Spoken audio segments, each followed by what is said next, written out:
कैसे हैं आप? ठीक हैं आप? मैं देख रहा था वहां पे पोस्टर पे लिखा है संविधान सम्मान सम्मेलन, मगर सच्चाई ये है सम्मान सम्मेलन तो है, मगर आज संविधान की रक्षा की जरूरत है। सिर्फ सम्मान से बात नहीं बनेगी। हम सम्मान करें और उसकी रक्षा ना करें तो सम्मान करने का कोई मतलब नहीं रहेगा, क्योंकि इस पे आक्रमण हो रहा है।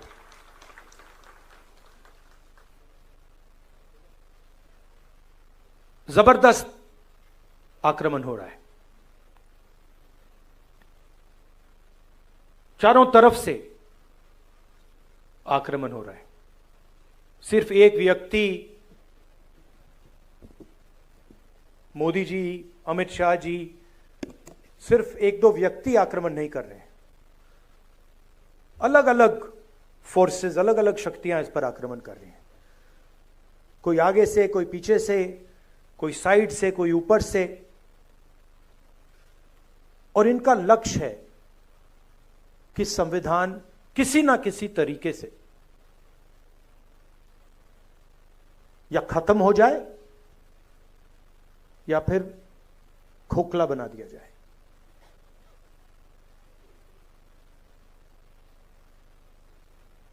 मैं आपसे सवाल पूछना चाहता हूं। ये आप अपने हाथ में पकड़े हैं, उठाइए इसको जरा। ये कब बना? ये कब बना?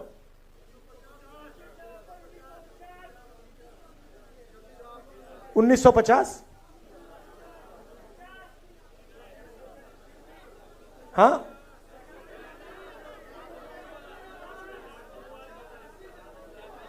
किस साल बना ये? एक व्यक्ति बोलिए, एक व्यक्ति बोलिए, आप बोलिए। 1949। कोई कह रहा है 1950, कोई कह रहा है 1949, कोई कह रहा है 1947। ठीक है, तो मैं आपसे अब दूसरा सवाल पूछता हूं। अगर बिरसा मुंडा जी नहीं होते तो ये बनता? अगर नारायण गुरु जी नहीं होते तो ये बनता? अगर बसवण्णा जी नहीं होते तो ये बनता? अंबेडकर जी नहीं होते तो ये बनता? बुद्ध भगवान नहीं होते तो ये बनता? गुरु नानक नहीं होते तो ये बनता? तो ये कितना पुराना है?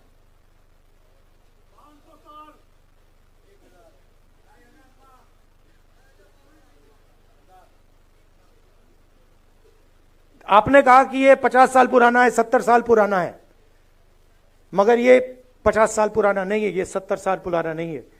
ये इसके पीछे जो सोच है वो हजारों साल पुरानी सोच है। और सबसे पहले ये गुरु नानक जी, बिरसा मुंडा जी, अंबेडकर जी, गांधी जी, बसवण्णा, नारायण गुरु, बुद्ध भगवान, उनकी सोच ने बनाया है। और ये जो लड़ाई चल रही है ये 50-70 साल पुरानी लड़ाई नहीं है,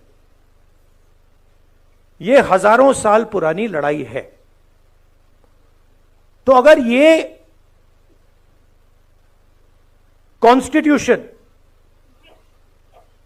बिरसा मुंडा जी की सोच का है, गुरु नानक, महावीर, बुद्ध भगवान, महावीर जी, अगर ये इनकी सोच का है तो इसके विरोध में कौन सी किताब है?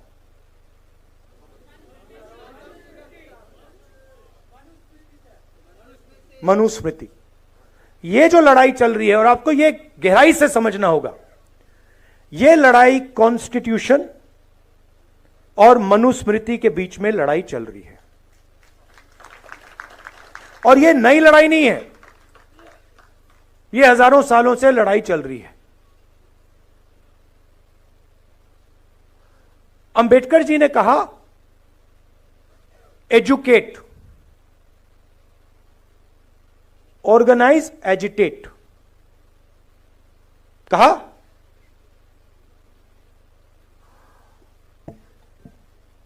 तो जब वो कह रहे हैं एजुकेट, एजुकेट का मतलब क्या? हां, किस चीज के बारे में? सिर्फ अपने संविधान को जानो, अपने हक को जानो, और मान लीजिए अगर एक युवा आज फिजिक्स बहुत अच्छी तरह समझ जाए, क्या अंबेडकर जी उसे एजुकेटेड कहते? क्यों नहीं? हां, अंबेडकर जी का मतलब यह था, एजुकेट का मतलब यह है कि आप कौन हो,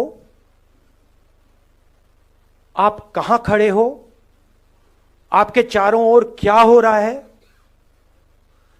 कौन कर रहा है, किस प्रकार से कर रहा है। एजुकेट का यह मतलब है। एजुकेट का मतलब यह नहीं कि आप कॉलेज में चले गए, आपने फिजिक्स की डिग्री ले ली, आपको अपना इतिहास नहीं मालूम, आपको अपनी हिस्ट्री नहीं मालूम, आपको अपनी समाज में जगह नहीं मालूम, तब आप एजुकेटेड नहीं हो। अब आज क्या हो रहा है मैं आपको बताता हूं। जब बीजेपी के लोग आदिवासी को वनवासी कहते हैं, तो वो क्या करने की कोशिश कर रहे हैं? आपका जो इतिहास है, आपका जीने का तरीका है, आपकी फिलॉसफी है, आपकी साइंस है, मेडिकल साइंस है, जिसको आप हजारों साल से चला रहे हो, उसको वो खत्म करने की कोशिश कर रहे हैं। वो आपसे कह रहे हैं कि देखिए, आदिवासी का मतलब क्या? आदिवासी का मतलब जो सबसे पहले मालिक थे। वनवासी का क्या मतलब है? जो जंगल में रहते हैं। देखिए फर्क, देखिए, मान लीजिए यहां पे आप लोग बैठे हो और ऑडिटोरियम में आप सबसे पहले आए, ऑडिटोरियम आपने बनाया, ऑडिटोरियम की जमीन आपकी,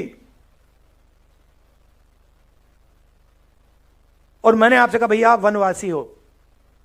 इसका क्या मतलब है?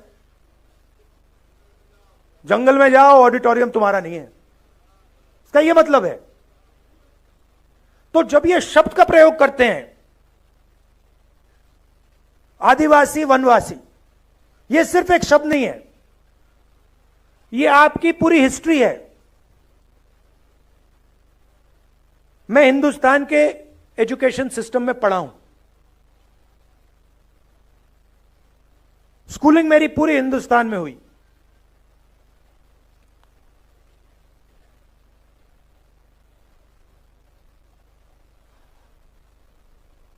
पूरा का पूरा जोड़ दीजिए तो आदिवासियों के बारे में आधा चैप्टर मिलेगा, 10-15 लाइन मिलेंगी कि हां हिंदुस्तान में आदिवासी भी हैं, मगर इनकी हिस्ट्री क्या है, इनके जीने का तरीका क्या है, इनके सोचने का तरीका क्या है, इनकी साइंस क्या है, इनकी पॉलिटिक्स क्या है,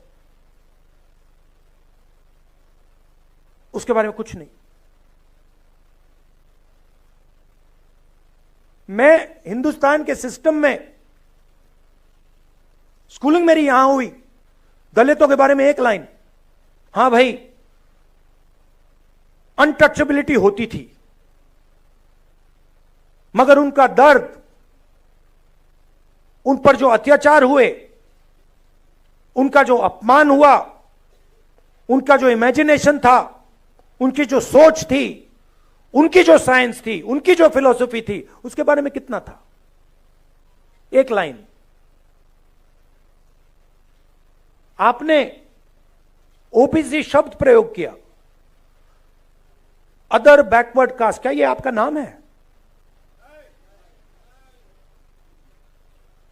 ओबीसी अदर बैकवर्ड कास्ट मतलब हां, वो दूसरे पिछड़े लोग। किसने कहा कि आप पिछड़े हो? किस बेसिस पे कहा? आप इस देश को चलाते हो, आपका खून पसीना से यह देश चलता है, आपका जो हक है वो आपको मिलता नहीं है। आपकी हिस्ट्री कहां है? जिन लोगों ने इस देश को बनाया, जो किसान, मजदूर,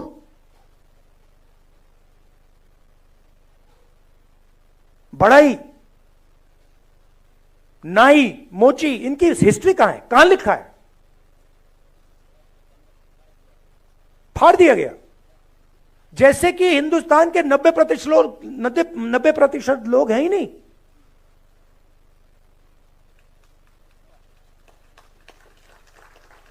मतलब आप छुपे हुए हो।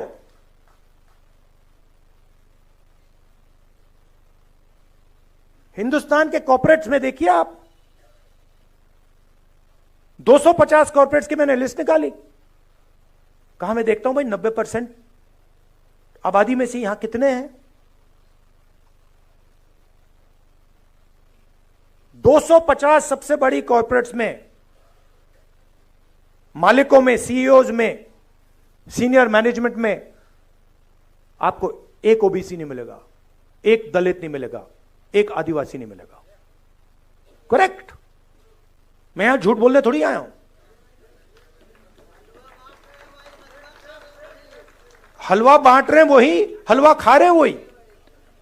अब उसमें एक और बात है, उसमें बेचारे गरीब जनरल कास्ट के भी लोग हैं, 5-7%, उनको भी हलवा नहीं मिल रहा। आप ब्यूरोक्रेसी में देखिए। बहुत अच्छा लगा आपने 90 में से 3 की बात की। 90 में से 3 ओबीसी, 3 दलित, 1 आदिवासी। दलित की आबादी 15%, आदिवासियों की आबादी 8%, ओबीसी की आबादी कोई जानता नहीं है, कोई नहीं जानता। हम कह सकते हैं कि तकरीबन 50%।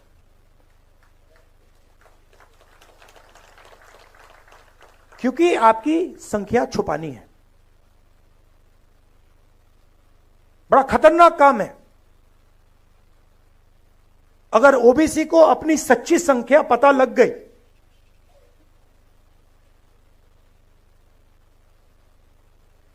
नब्बे में से 3, 50% आबादी, 90 में से 3। और अगर हिंदुस्तान की सरकार में 100 रुपए खर्च होते हैं तो 50% को 100 में से 100 रुपए में से 5 रुपए का निर्णय लेने का मौका मिलता है। 3 अफसरों को पीछे बैठा रखा है। आपको कोई ओबीसी, दलित, आदिवासी फाइनेंस मिनिस्ट्री में नहीं मिलेगा, डिफेंस मिनिस्ट्री में, बड़ी बड़ी मिनिस्ट्री में कहीं नहीं मिलेगा। पीछे बैठा हुआ है। 100 रुपए में से 5 रुपए का निर्णय ओबीसी अफसर लेते हैं। 100 रुपए में से 1 रुपए का निर्णय दलित अफसर लेते हैं और 100 रुपए में से 10 पैसे का निर्णय आदिवासी अफसर लेते हैं। मतलब अगर हिंदुस्तान की सरकार 100 रुपए खर्च करती है तो 90% के लोग 6 रुपए 10 पैसे का निर्णय लेते हैं।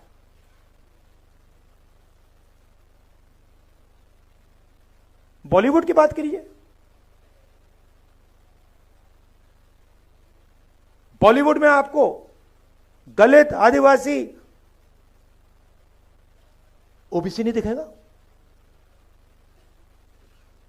नाच गाना चल रहा है, गाने बज रहे हैं, डांस हो रहा है, मगर 90% का कोई वहां नाच नहीं रहा। सच्चाई है ये।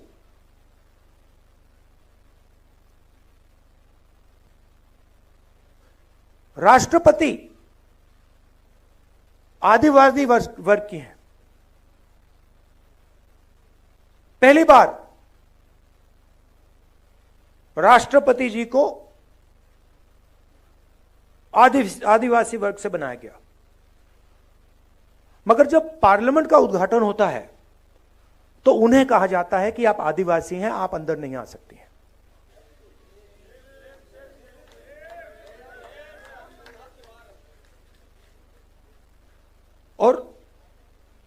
और उन्होंने मान लिया, एक्सेप्ट कर लिया। राष्ट्रपति है, राष्ट्रपति हैं। राम मंदिर, धूमधाम से राम मंदिर का उद्घाटन होता है, राष्ट्रपति जी से कहा जाता है आप आदिवासी हैं, आइए मत। अंबानी को बुलाया जाता है, अदानी को बुलाया जाता है, हिंदुस्तान के राष्ट्रपति जी से कहा जाता है आप नहीं आएंगे, आपकी जगह नहीं है।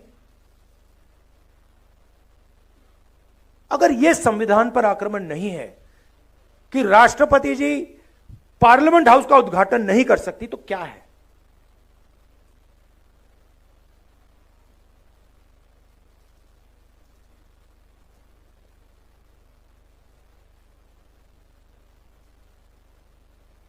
कहा गया था,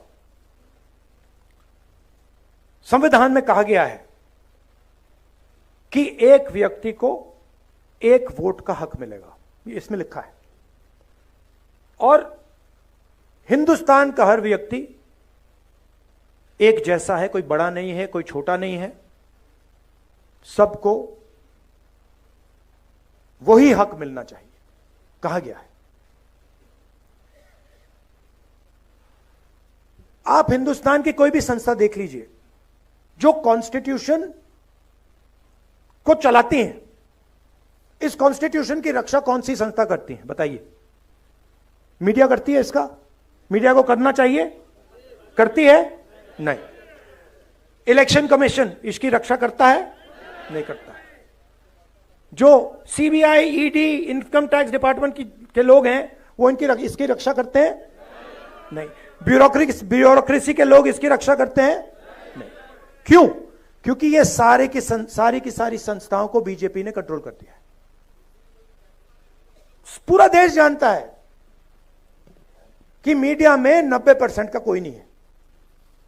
पत्रकारों को देखिए, एडिटर्स को देखिए, मालिकों को देखिए, मुझे बता दीजिए कौन सा अखबार है हिंदुस्तान में जिसको दलित, आदिवासी, पिछड़े वर्ग के लोग चला रहे हैं? मुझे बता दीजिए, मान जाऊं मैं, एक नहीं है। तो आपकी आवाज कहां है? कैसे निकल सकती है आपकी आवाज? आपकी आवाज आपके दिल में है, मगर हिंदुस्तान की संस्थाओं में नहीं है।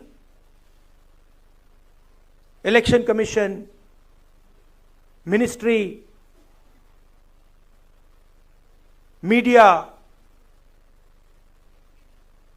जुडिशरी, कहां है आपकी आवाज?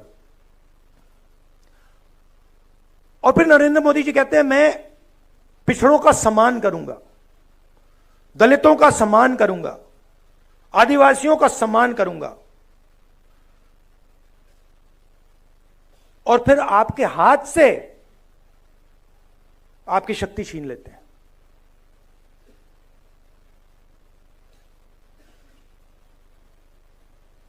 सम्मान आपको देते हैं और पावर आपसे छीनते हैं। सम्मान आपको देते हैं और आपको हिंदुस्तान की संस्थाओं से बाहर निकाल देते हैं। सम्मान आपको देते हैं और फिर इसको खोखला करने की कोशिश करते हैं। मुझे बहुत अच्छा लगा इस चुनाव में हमने सिर्फ एक काम किया, हमने ये दिखाना शुरू कर दिया। बहुत गहरी बात है ये। हमने सिर्फ ये दिखा के कहा कि भैया हम इसकी रक्षा करेंगे, आप इसको छुओ फिर देखो क्या होता है। और हिंदुस्तान के प्रधानमंत्री ने चुनाव के बाद ये किया।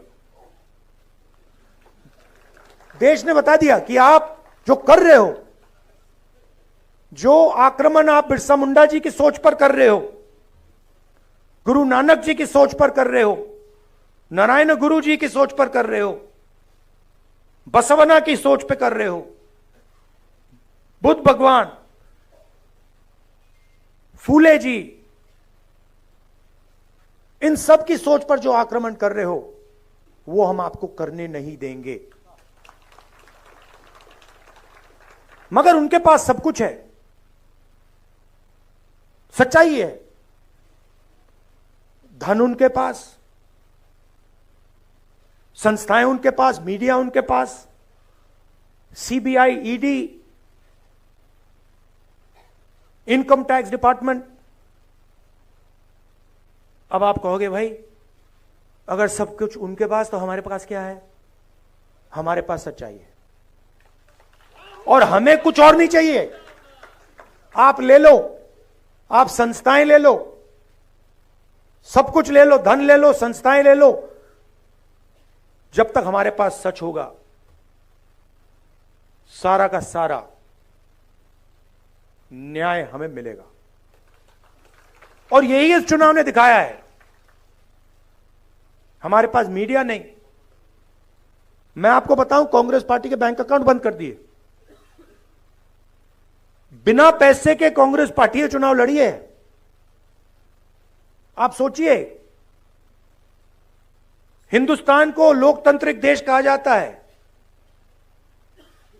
सबसे बड़ी ऑपोजिशन पार्टी के बैंक अकाउंट बंद कर दिए, तब भी हम लड़े, सच्चाई के साथ लड़े, संविधान के साथ लड़े।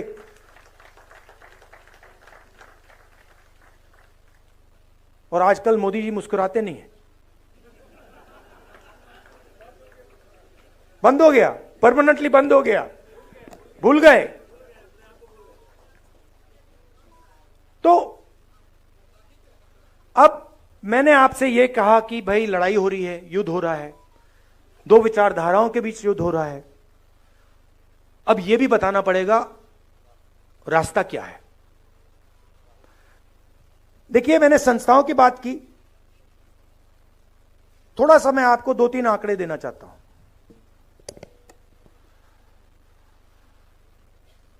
जीएसटी इस देश में कौन देता है?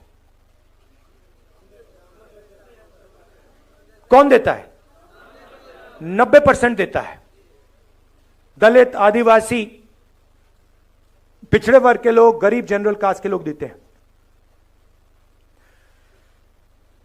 यह आपने शर्ट कितने की खरीदी? ये आपने, हां आपने, ये कितने की खरीदी? 1,500 रुपए की। इस पे आपने जीएसटी कितनी दी? 18%। अगर यही अच्छा, अगर यही शर्ट अदानी या अंबानी खरीदें तो जितना टैक्स आपने दिया उतना टैक्स वो देते हैं। जीएसटी गरीब जनता से लिया जाता है, पिछड़ों से लिया जाता है, दलितों से लिया जाता है, आदिवासियों से लिया जाता है।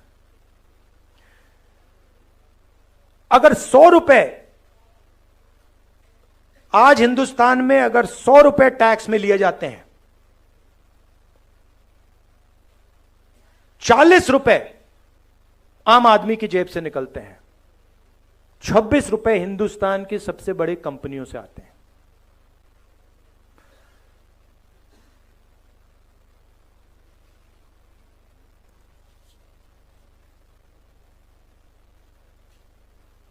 सबसे गरीब लोग, 50% सबसे गरीब लोग 60% से ज्यादा जीएसटी देते हैं। सबसे अमीर 10% लोग जीएसटी का 3% देते हैं। सबसे अमीर लोग 3% और सबसे गरीब लोग 2/3। सबसे अमीर 1% के पास हिंदुस्तान का 40% धन है। ये जो आपको दिखते हैं 25-30 अरबपति, इनके पास हिंदुस्तान का 40% धन है। और जो सबसे गरीब 50% लोग हैं, इनके पास 3% हिंदुस्तान का धन है। सबसे गरीब 50% के पास 3% धन और 1% के पास 40% धन।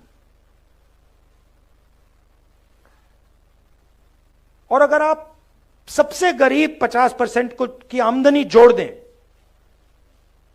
तो उनकी पूरी आमदनी आप मिलाएंगे तो 13% बनती है। तो ये सिर्फ कॉन्स्टिट्यूशन पर आक्रमण नहीं हो रहा है,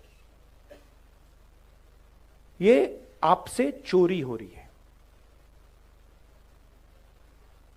अब रास्ता क्या है? सबसे पहले हमने कहा है कि ये जो 50% का लिमिट लगा रखा है आरक्षण में, इसको हम, इस दीवार को हम तोड़ देंगे, हटा देंगे। और दूसरी बात, हम सच्चाई समझना चाहते हैं। हम समझना चाहते हैं कि इस देश में धन किसके हाथ में है, जमीन किसके हाथ में है, संस्थाएं किसके हाथ में है, कॉलेज यूनिवर्सिटी किसके हाथ में है। सिर्फ हम पता लगाना चाहते हैं। हम यह भी नहीं कह रहे हैं कि उसके बाद होगा क्या। जैसे किसी को चोट लगती है, आपको कभी चोट लगी है? हाथ टूटा, आप गए, आपने कहा, डॉक्टर से कहा कि भैया एक्सरे करा दीजिए। डॉक्टर ने कहा कि हां भैया एक्सरे कराते हैं। फिर पता लगता है भैया हाथ कैसे टूटा है। अब पूरा देश जानता है कि दलितों को, आदिवासियों को, पिछड़ों को, गरीब जनरल कास्ट के लोगों को, माइनॉरिटीज को दर्द हो रहा है। सबको मालूम है। बेरोजगारी फैल रही है, महंगाई बढ़ती जा रही है, जॉब नहीं मिलता, सरकारी नौकरी नहीं मिलती, प्राइवेट सेक्टर बढ़ता जा रहा है, पब्लिक सेक्टर खत्म होता जा रहा है, चोट लग रही है। अब हम सिर्फ यह कह रहे हैं भैया चोट लग रही है, एक्सरे करा दो, पता लगाओ चोट क्यों लग रही है, कारण क्या है।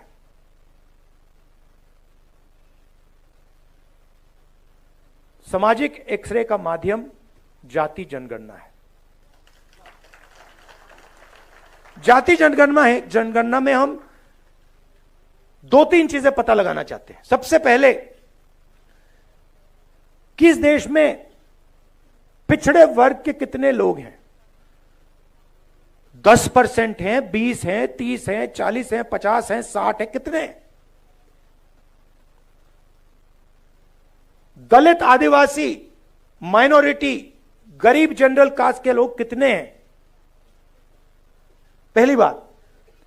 दूसरी बात, हिंदुस्तान की संस्थाओं में किसकी कितनी हिस्सेदारी है? लीगल सिस्टम में किसकी हिस्सेदारी है? जुडिशरी में किसकी हिस्सेदारी है? ब्यूरोक्रेसी में किसकी हिस्सेदारी है? कॉर्पोरेट इंडिया में किसकी हिस्सेदारी है? हमारी संस्थाओं में किसका कंट्रोल है? मीडिया में कितने लोग हैं? 90% से। कॉर्पोरेट इंडिया में कितने लोग हैं?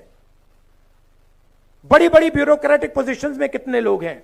हिंदुस्तान में जो सेक्रेटरी लेवल के अफसर हैं उसमें कितने लोग हैं? हम एक्सरे करना चाहते हैं। अब अगर आप अस्पताल जाते और आप डॉक्टर से कहते भैया मेरा हाथ टूटा हुआ है, लग रहा है हाथ टूटा हुआ है, हिला नहीं पा रहा हूं, एक्सरे करवा दीजिए, और डॉक्टर आपसे कहता नहीं एक्सरे नहीं कराऊंगा, तो आप क्या करते? अब जब हम जाति जनगणना की बात कर रहे हैं, हम कह रहे हैं कि भैया एक्सरे कराइए, मोदी जी कहते हैं हम नहीं कराएंगे। कैसे नहीं कराओगे? अगर आप नहीं कराओगे हम कराएंगे। और मैं आपको बता रहा हूं, आप लिख के ले लो, जाति जनगणना को और ये जो 50% का बैरियर है ना, इसको अब कोई शक्ति नहीं रोक सकती है। जो करना है कर लो, जो करना है कर लो, आज नहीं तो कल। जो करना है कर लो, आज नहीं तो कल। जाति जनगणना, इंस्टीट्यूशनल सर्वे, 50% की जो दीवार है, ये कार्रवाई होगी ही होगी। मैं बता रहा हूं, मैं 20 साल के बाद राजनीति को समझता हूं। जो ये 90% को छुपाया जा रहा है, मिटाया जा रहा है, इनकी हिस्ट्री को खत्म किया जा रहा है, 90% में बहुत शक्ति है। आपके पास मीडिया नहीं है, मीडिया नहीं है आपके पास जुडिशरी नहीं है, आपके पास ब्यूरोक्रेसी नहीं है, मगर सच्चाई आपके साथ है।